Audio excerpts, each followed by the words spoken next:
RDU 98.5, and welcome back to another Audio Antiquing. Today on the show, we have Gary Steele talking about his AudioCulture article, Alec Bathgate. Now, just a little bit of a little taster for you guys.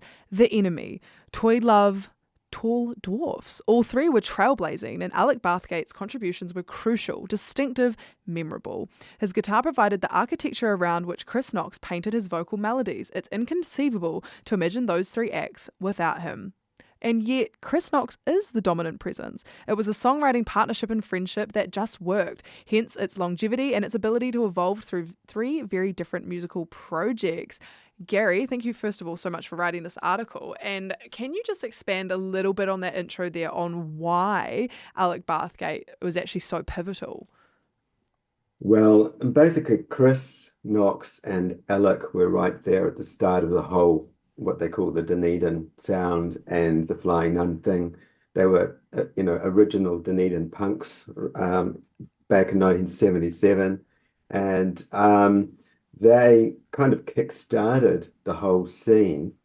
And that led very quickly to, for instance, bands like The Clean, who, Richard Langston's book on The Cleaners just had a big launch in the past week. Alec's guitar style,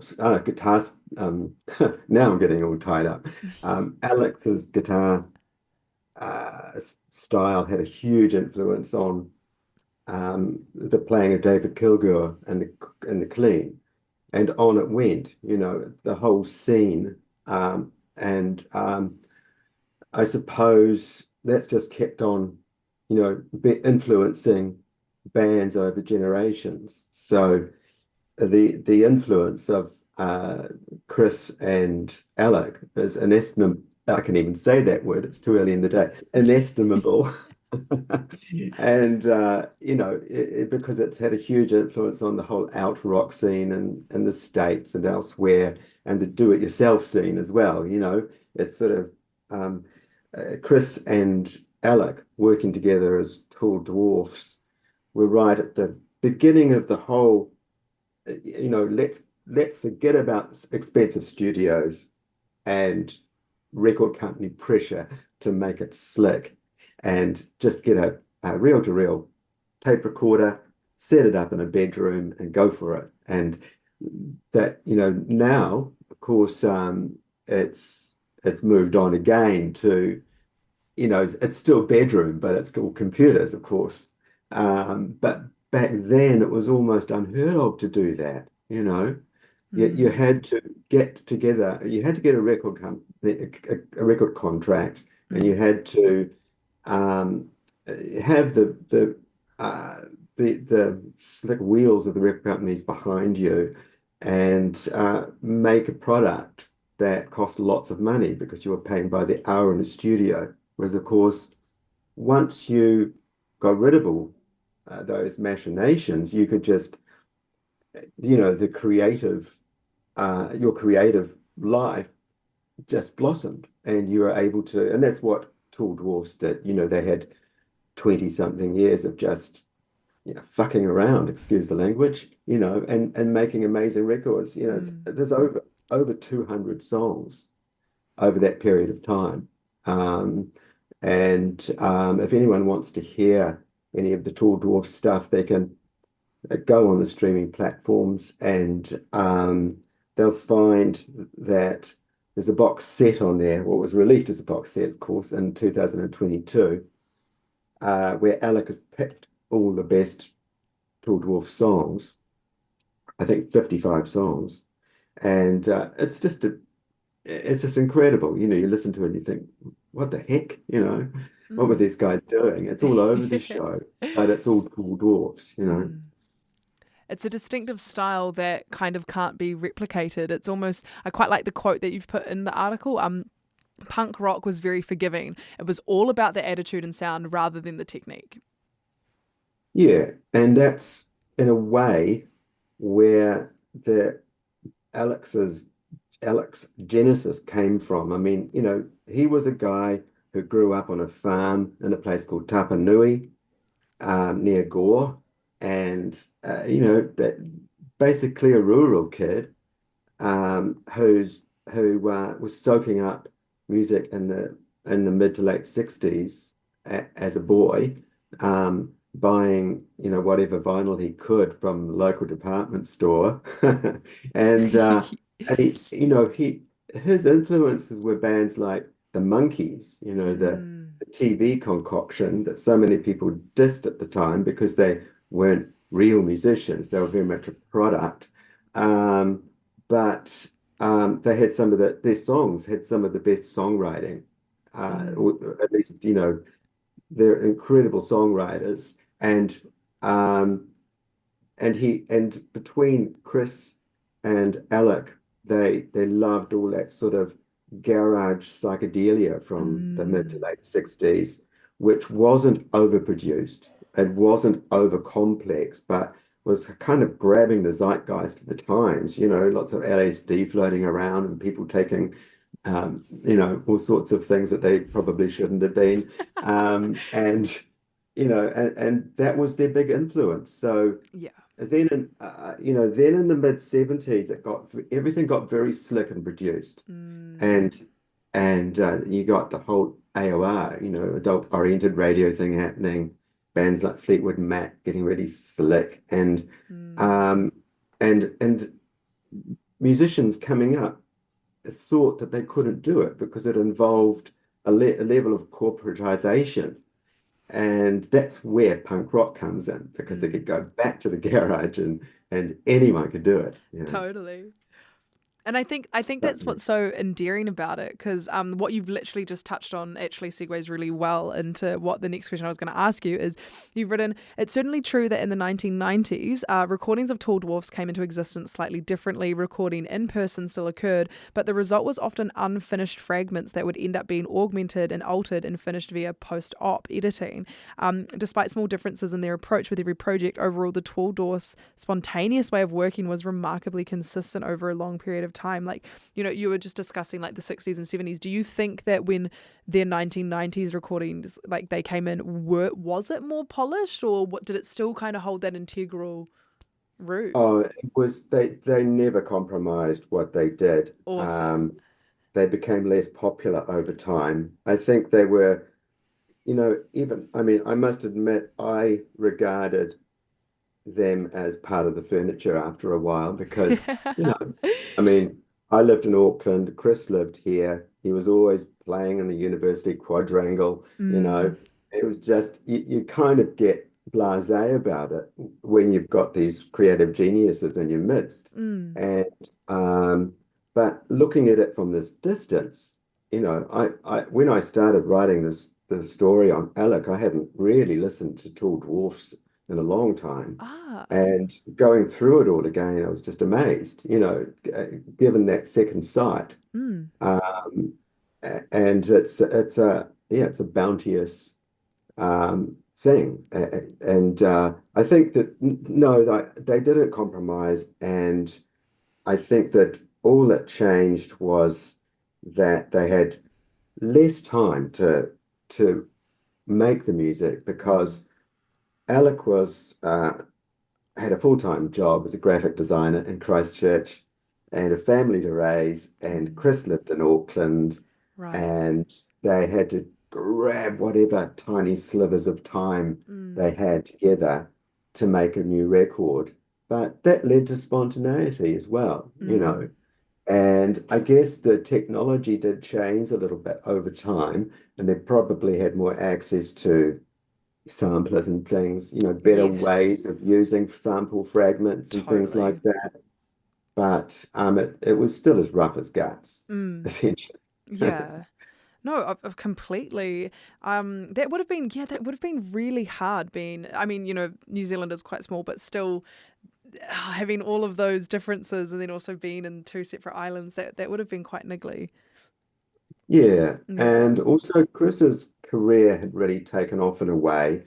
He was making solo albums as well, Mm, and touring overseas. And yeah, as I say in the story, he is a very dominant, or was a very dominant presence. yeah. And um, Alec is a much more low-key individual. And that's why I relate to him because, I can understand that shyness that he has and that sort of, you kind of need something to push you to make you do something. But having said that, Mm, the small number of solo records that Alec has made are really mm, great, yeah. you know. And I'd especially recommend The Indifferent Velvet Void, an album from earlier, very early, 2002, I think it was. And he really mixes up a lot of really cool elements like, glam rock and things, and it's quite fun and, it's not as full on. Chris Knox tends to be very provocative, and a lot of people, some people Cool. can handle it, some can't. But Alec, left to his own devices, has a kind of a cool wit Mm, about what he does, and he's more, they're both 60s influenced, but Alec allows other influences to creep in. right. There's even, a little bit of groove, if you like, Mm, in those later records. So, yeah, definitely you can appreciate when you listen to Alec's solo stuff that he, Tour Dwarfs wasn't just Chris, mm. and neither was Toy Dwarfs, Toy Dwarfs, Toy Love. It's very easy to say that. Or The Enemy. Mm, They mm, were all collaborations between Chris Knox and Alec Bathgate, and in very different outfits. mm, But they were they were both of them were integral. mm. Oh, 100%. I really have to say you've written such a fantastic article. It reads really well and it's so interesting and I love all the little music videos and everything that you chucked in too. But just before we wrap up the interview, I just wanted to just pass it over to you just as a final question is there anything about this article, anything about Alec Bathgate as a person that you'd just like to finally touch on? I think, what there's a little feeling of sadness that he hasn't done more stuff on his Yeah. own. I think that the three records he's produced um, on his own are good enough that, I wish he had been a bit more prolific. Um, Yeah. but then again, having said that, in his collaboration with Chris, he was very prolific. And um, and it just, I think another thing is that I think when people listen to Tall Dwarfs and Chris is singing those songs, Mm, um, it's a really good idea to listen to the music because it's not all Chris. And right. quite often, even though Alec is primarily known as a guitarist, he's a multi-instrumentalist, and Wow. there's all sorts of sounds coming through there that aren't necessarily Chris. Mm, They're both contributing to that sound palette, but they're there's they're both contributing to the weirdness, yeah. you know, A hundred and percent. I think, um, Chris Robertson in his book on Chris that came out late last year, I think, he described Tall Dwarfs as being weird and abrasive, Mm, and uh, and I don't really agree with that. I think they right. can be, Yeah. but there's a lot of really cool stuff there, and some of it's really gorgeous. Mm. There's lovely stuff in there. So you just need to have an open mind, I think.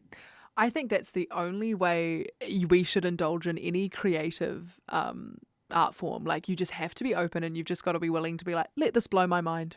Or, hey, Totally. it might not be for me, but I still appreciate all the artistical integrity that's, been involved here.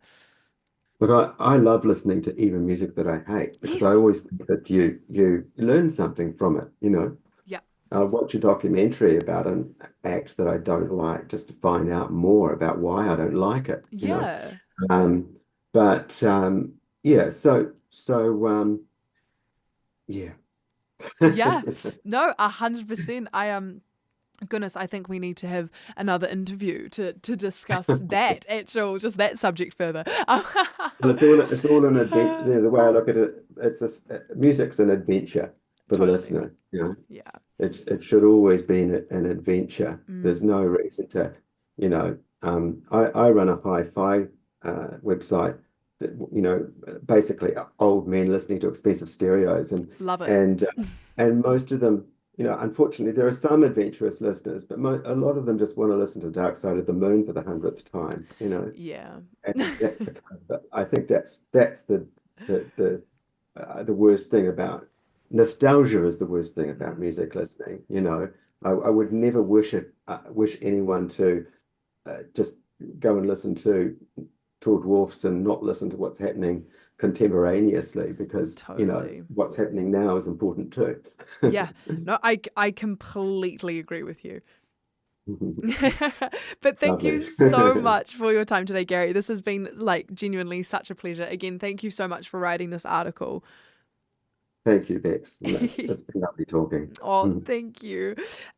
That's it, guys. That has been another audio antiquing. So, as always, if you go online to audioculture.co.nz, you can find these articles with these beautiful people that I'm interviewing, but so many more incredible articles.